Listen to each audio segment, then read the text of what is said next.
I'm glad you're here to listen to wonderful program coming to you. And please don't forget to subscribe or give us thumbs up. Thank you. Yeah, welcome again to our weekly program. Welcome, Dr. Ndimu.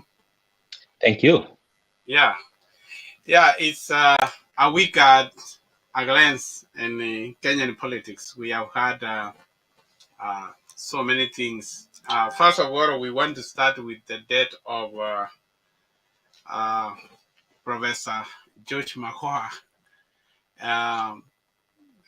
What can you say about Professor? He has been a vice chancellor Nairobi University, and then as the immediate former cabinet minister for education. What do we have to say about it? Yeah, thank you again for inviting me to the show this week. Professor Magoah, his legacy really was cemented when he was still a vice chancellor at the University of Nairobi.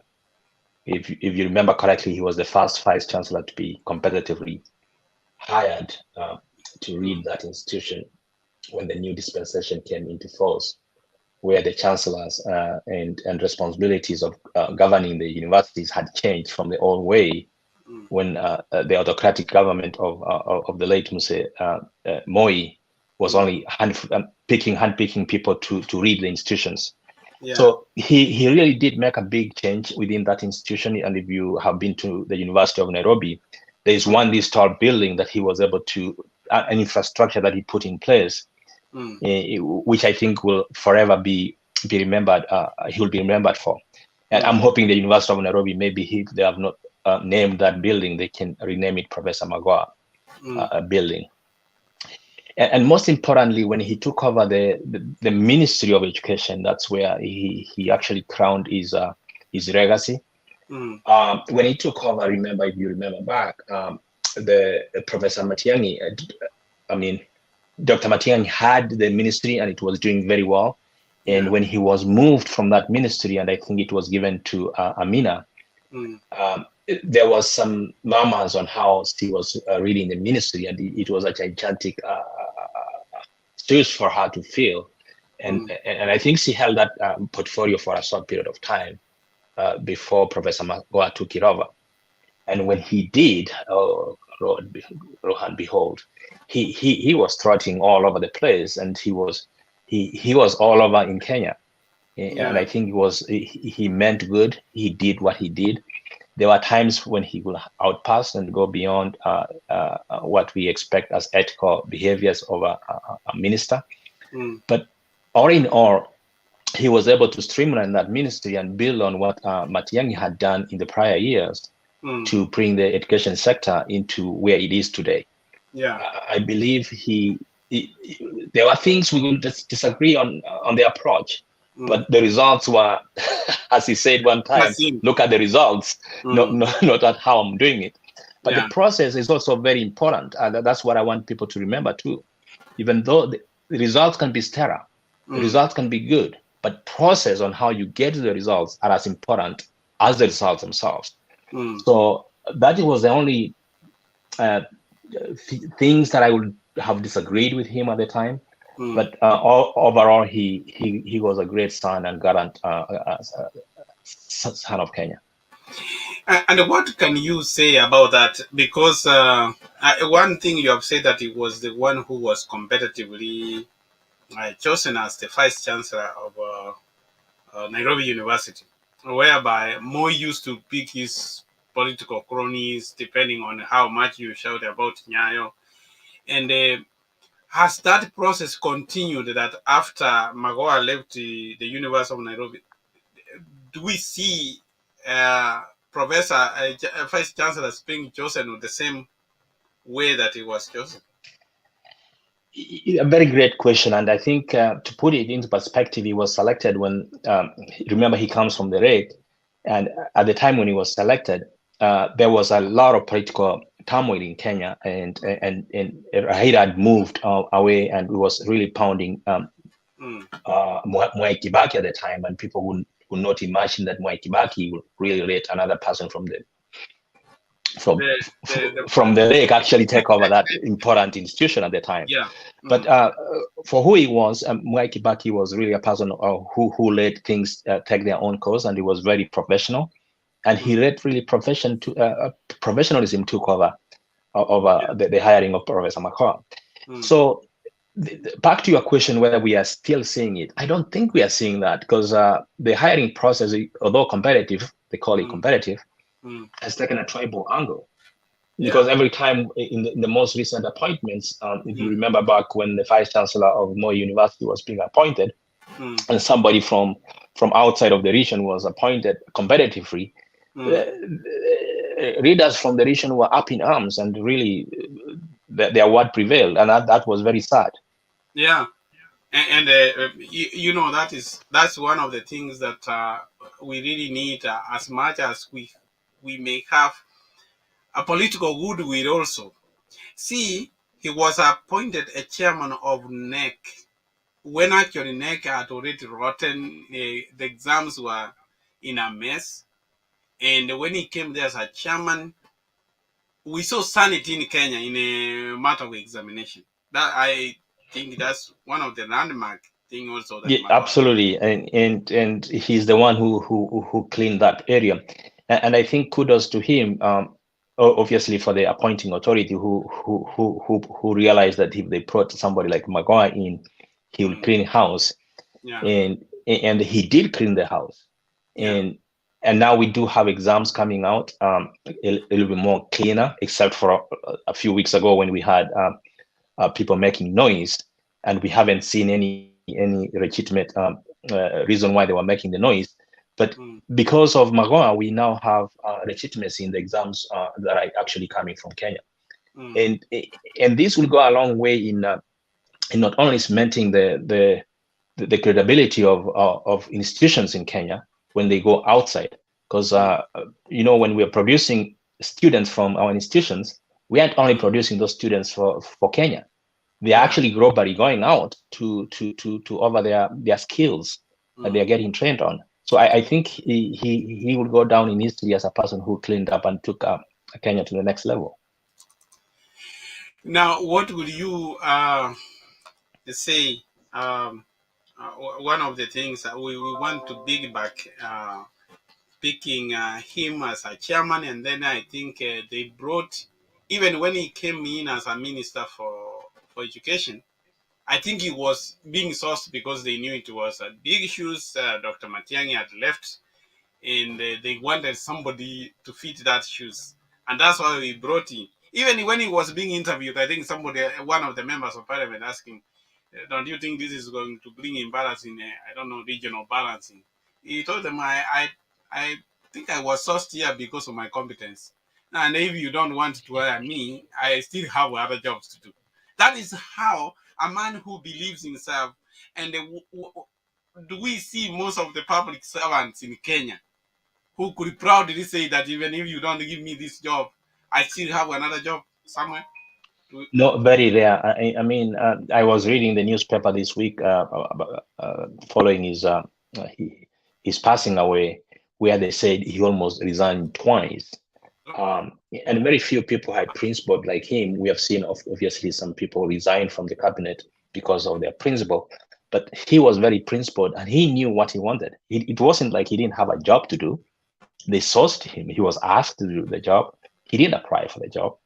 So I completely agreed with that statement that I have another job to do. And people who have competency like that, who are very confident of themselves, usually when they're given the job and they're given the space, most importantly, and they're given the political goodwill, you see the results, and we saw the results. And the one thing that perhaps people will remember Uhuru Kenyatta is, even though he was, as people say, weak, I think he was able to give his ministers space to do the job they needed to do. I think that's a concept always people have of a weak leader. A weak leader is the one who wants to do everything. He doesn't believe in delegating the powers. Those are the people who are weak. Those people who are being called dictators, they want to do everything. I think Uhuru is that one leader who is not weak, because he gives you a job, He wants results, and he doesn't care how you are. He doesn't follow you, and that is a concept of so many people. Like, you can't do anything, everything as a president. You can only put the right people in the bus. Then when the bus is going, you don't have to worry about what's happening behind. Absolutely, and that's what he did for his 10 years in the helm. He could he have done things differently somehow in some areas? Absolutely, yes. Especially in the corruption sector, where he could have cracked the whip. About delegating, I think he was good. We're yet to see how the current president William Ruto will actually fare on in that area of delegating and empowering his aides, in this case cabinet secretaries, how he will empower them to do the job that he has given them to do. Yeah, and one of the things which came up this week is Raila going to Jacaranda, and he gave a very scanting. I think you show the speech he gave at Jacaranda, and one of them is saying that the election was rigged. What is behind this new approach that we have seen in Raila? Because we had gone about this election, Kenya moved on, we went to the High Court, we were told there was a bombshell, the High Court decided the case the way they decided. What do you think is behind Raila's speech in Jacaranda? I really cannot tell what he's thinking about, but we can only speculate.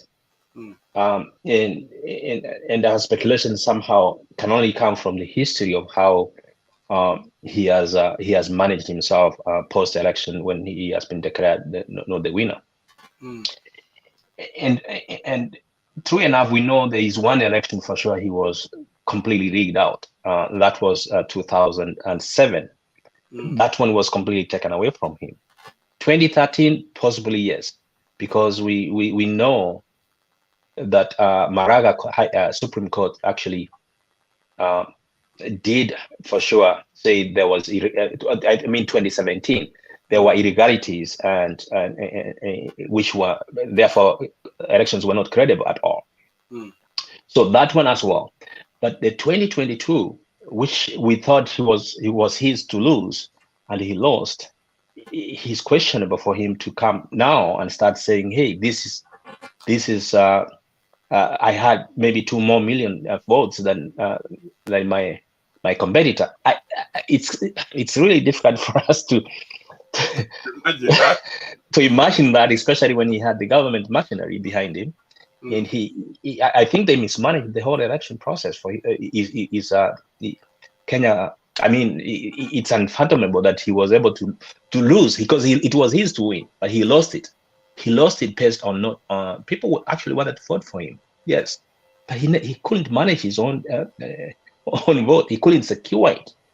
Yeah. When we heard that these people were chased, I can't believe him saying that, because he had the government behind him.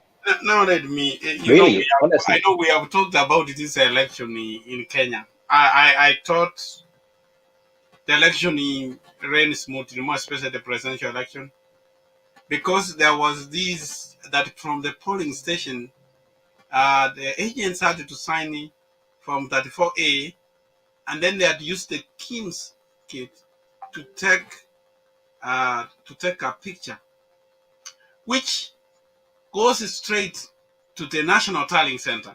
And when it was in the National Tallying Center, it was one of the things that people didn't know, that the portal was open for everybody to see the results. So, and these many people have confirmed that when the result was coming from the polling station, immediately it goes to the tallying center. It is on the portal.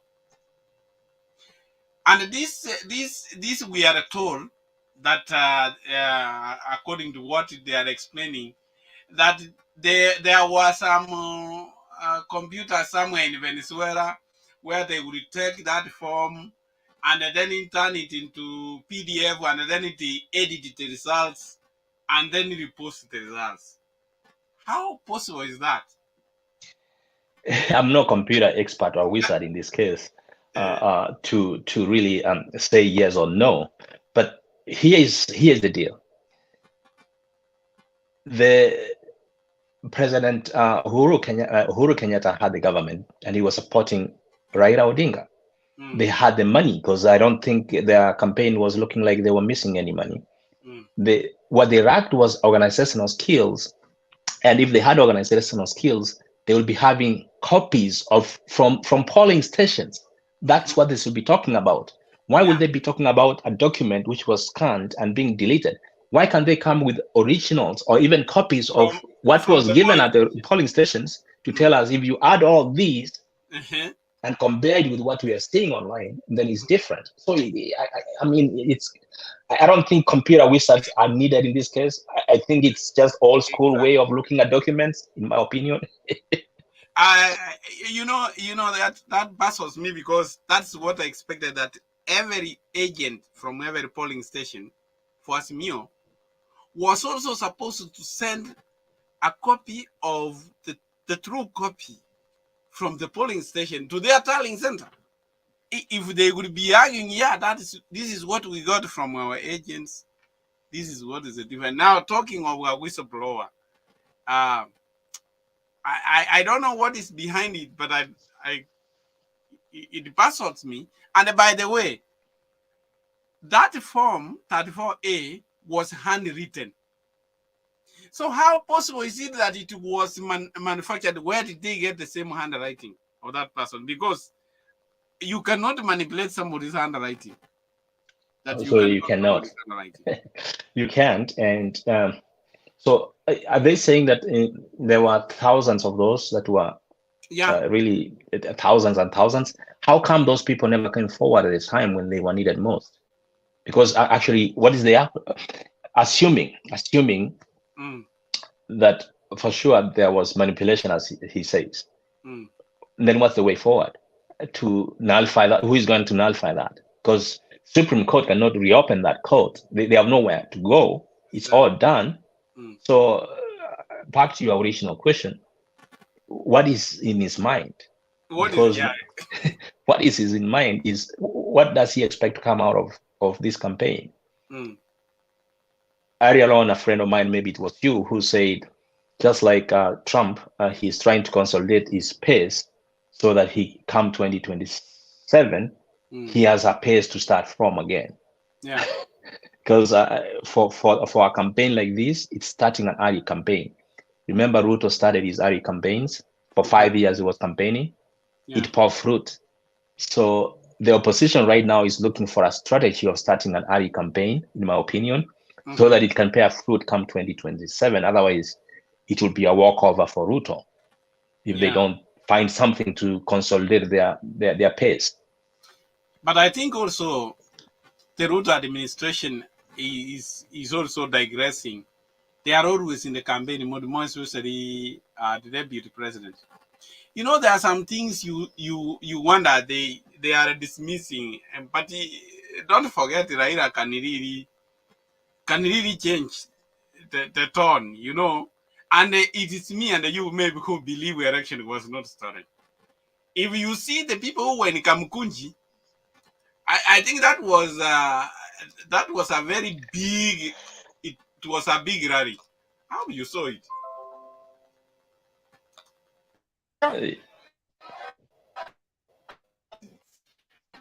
Nataka nikariri yale maneno tulisema kule.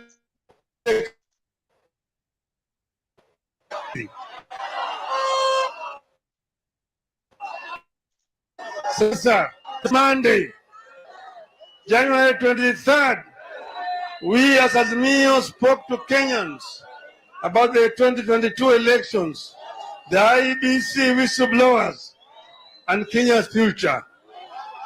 We took note of the fact that the whistleblowers, at great risk to themselves, provided Kenyans and the world with the authentic data. That data, which has not been contradicted, beat Uda's William Ruto by over 2.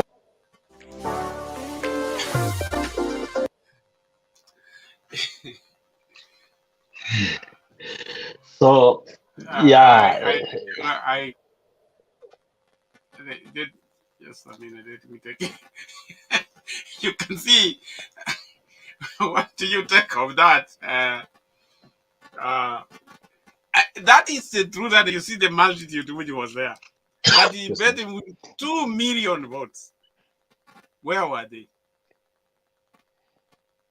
You know, I don't want to compare his approach to the approach of the immediate former president of the United States, but it behooves me to think he is giving the same approach, except it's too late in the game to change anything in the state house. Honestly, we will have people who believe in him, and I've been one of his supporters before, and I was even in these previous immediate elections here. I was hoping that he will actually bring the change that he so desired in Kenya. But he didn't win. In my opinion, he lost this. It was a clear loss, because if he was kind of if William Ruto was able to do what he did and he won, then Ruto must be very smart that he can outwit a sitting government plus a very strong opposition leader. Yeah. So it's I was a little shocked when William Ruto was the current president, honestly. To be honest with you. It was, but he worked hard for it. Yeah, he did, and he campaigned for 5 years. Yeah. Now, one of the things also which came this week is Transparency International has come up questioning Ruto's commitment in fighting corruption. And actually, this is one of the things which has made many companies are leaving Kenya, because many investors are leaving Kenya. They don't have investor confidence, if you have heard it from it.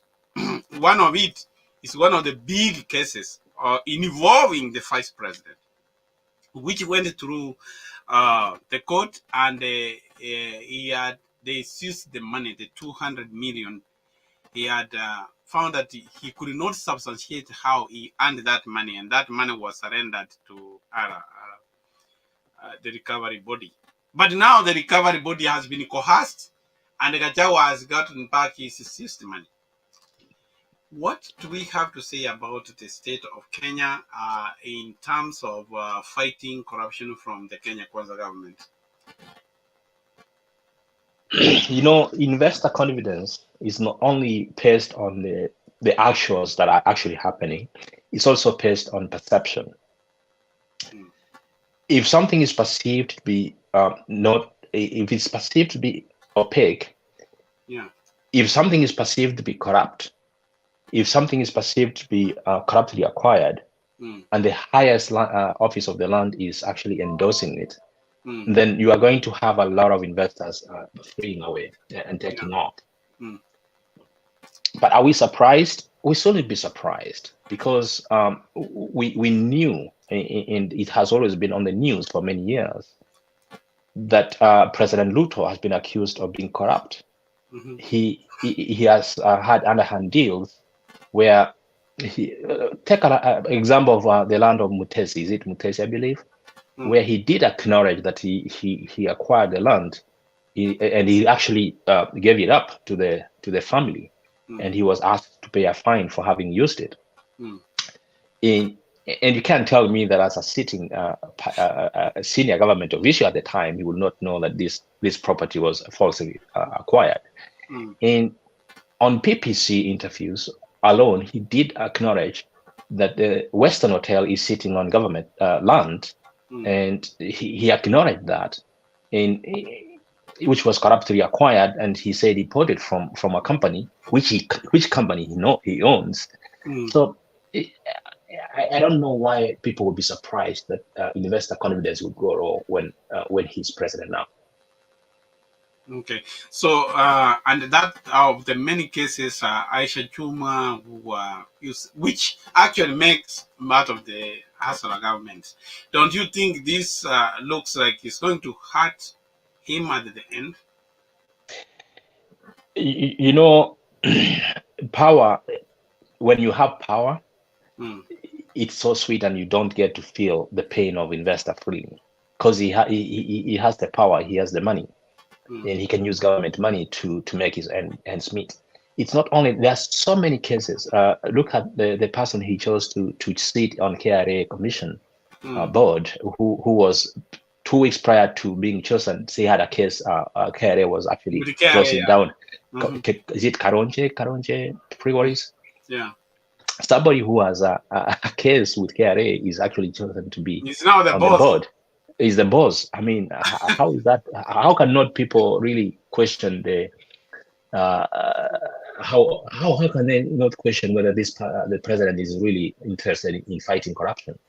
Because if you choose questionable characters, and then people will say, you know what, that's exactly what you want, corruption. Now, recently, he has been attacking. He has been. The president has gone to make people pay more taxes. He has added more taxes. He thinks that when we collect more taxes from people, then we don't depend on the loans. That's how we grow economy. And I know from your understanding from your financial field, is that a good policy, more especially when Kenya now is on a recession? Is that a good policy to implement? No, it's not. I think a couple of days ago, while he was in Mombasa, President William Ruto said he's not asking for more taxes. He's only enforcing the current laws to correct the taxes of those from those who have been evading it. But the perception is he's actually correcting taxes where there wasn't the tax anymore. So to your question, no, it's not the correct policy, because when you're on your knees, you can't keep cutting the people, and you can't take money away from those people who are actually supposed to be creating jobs. Because if the more taxes you take away from people, the more they have no capital to invest and therefore to create more jobs.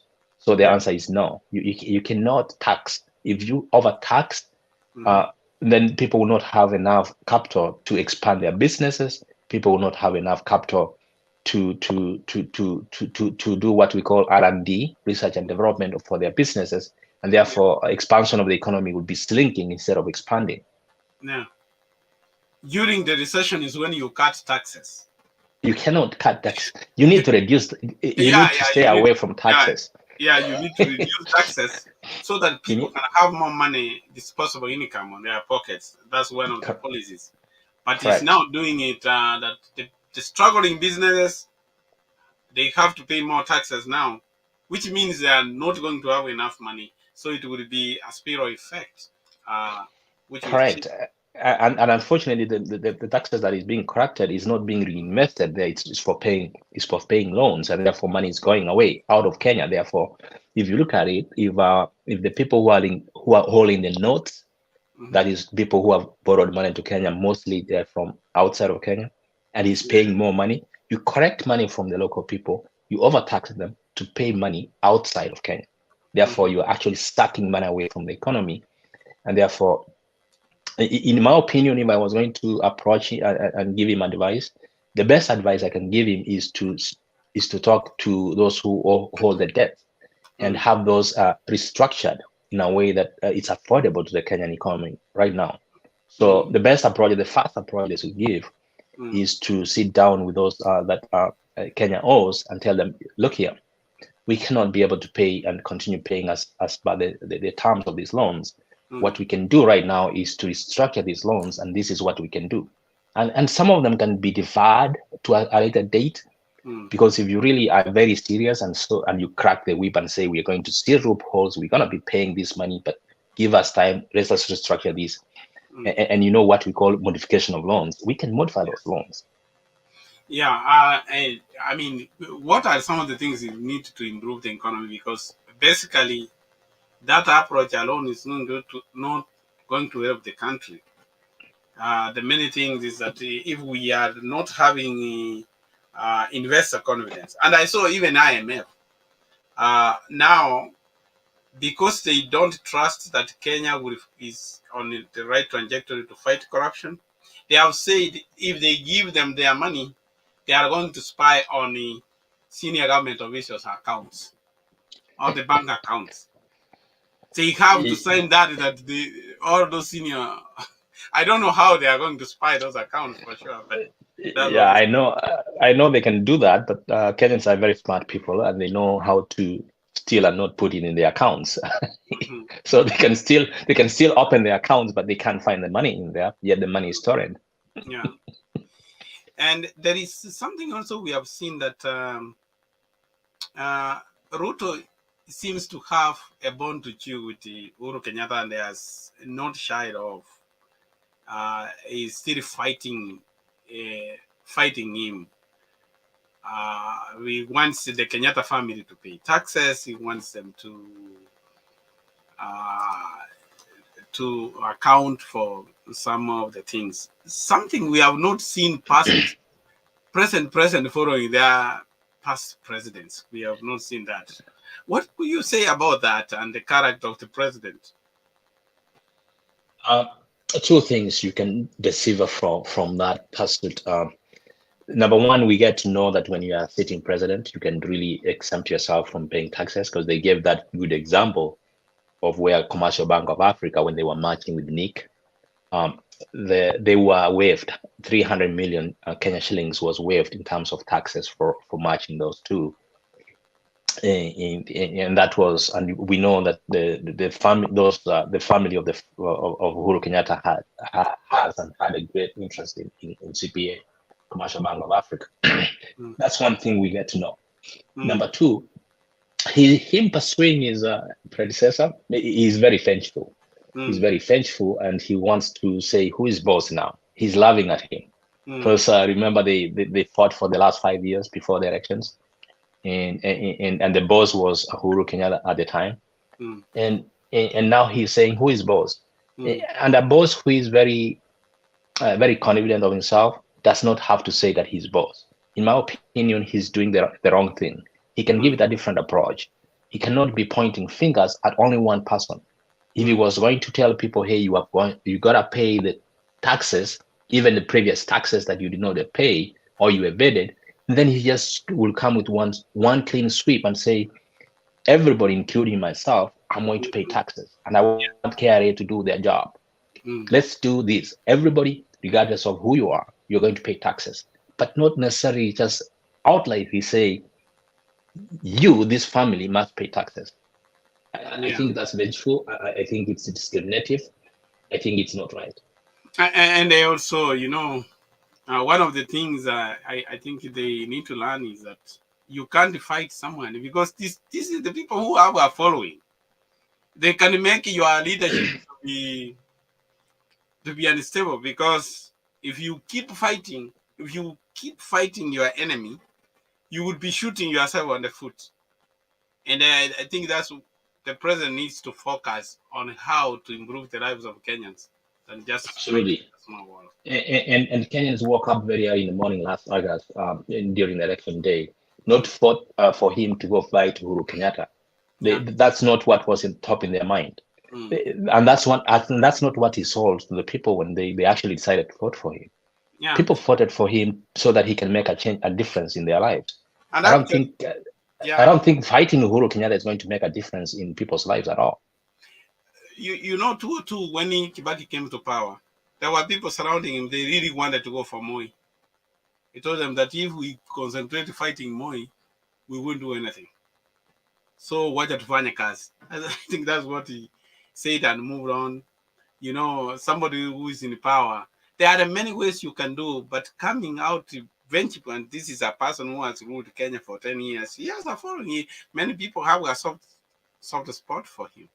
I honestly never voted for him because I wasn't in Kenya to vote anyway. Initially, I wasn't really supporting his administration, even the most recent one. But for somebody to to point a finger at him and singling him out. Yeah. I think for right-thinking Kenyans, I think the administration is missing the mark. Yeah, and actually that is poking on the presidency. You know, there is Uhuru an individual, but Uhuru, the former president, so he's still, with him he carries the presidency, which you still hold because you refer him as the former president, which Correct. means he needs to be given that respect he deserves as the highest office in the country. You know, he can do the right thing. Correct. And I agree with absolutely with that. And what we want to know is, and what perhaps President William Ruto needs to know, is 10 years go by very fast. He will also be a former president. Exactly. He will be, unless the world is coming to an end. Exactly. He soon will be a former president. He needed to wish, what would he want his successor do to him? Especially, and what legacy is he leaving behind? Yeah. Legacy is not something you build on your last time in office. Legacy is not what you build in a day. Legacy is what you build over time. And I think he should start it now, in the first year in office, where he should. I'm not saying that he shouldn't fight corruption and follow people who are evading taxes. What I'm saying is the approach is as good as what he's doing. If he's approaching it in that way, then he will appear like he's very vengeful. But if he approaches it from a clean slate, a clean sweep, where he says, including me, I am opening my books, look at my books, I'll pay taxes, and everybody else should pay taxes regardless of who you are. That is a better approach. I don't know if we can reach a state where, like in the US, where President Joe Biden got his lawyers he had gotten classified documents in his house, and then he called his lawyers. The lawyers had to call the government. You know, if we can reach that stage where he opened up, because what could have we done? They could have concealed those information, put them somewhere, seal them where they cannot be found. Absolutely. And that's what we call integrity. Yeah. Integrity. I mean, ethical leadership. That was very nice that you called and say, hey, we got classified documents. And they opened even to his other houses. Can you check if they are those houses? That is. I don't know if Kenya will reach that stage where people say, be transparent of their life.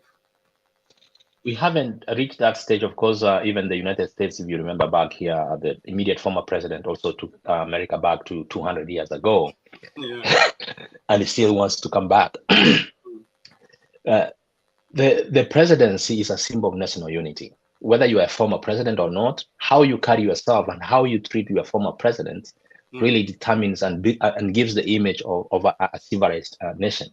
Yeah, we cannot just be vengeful as it appears like it is, and we cannot be in a campaign.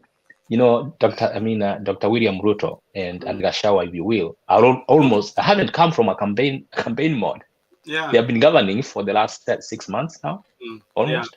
Yeah. And they're still in a campaign mode. I wonder when they will drop the campaign mode and do the job that they were given to do. You know, if they can get any advice, they can get from Richard Nixon. When he resigned, he said that never follow your enemy. If you follow your enemy, you are finishing yourself. You know, that's what he did because he wanted to fight the Democratic Party until even he had to have people break into the party offices. That happens, and he should run that if you follow your enemy so much, you will reach a corner, it will bite you. Like if you get a dog, you corner a dog and it does not have a way to run away. It will bite you because you know come back. Escape. Because, that's correct. Yeah. Otherwise, it was we can end there. It was nice talking. I will see you next week. Thank you, and have a great day. Thank you very much.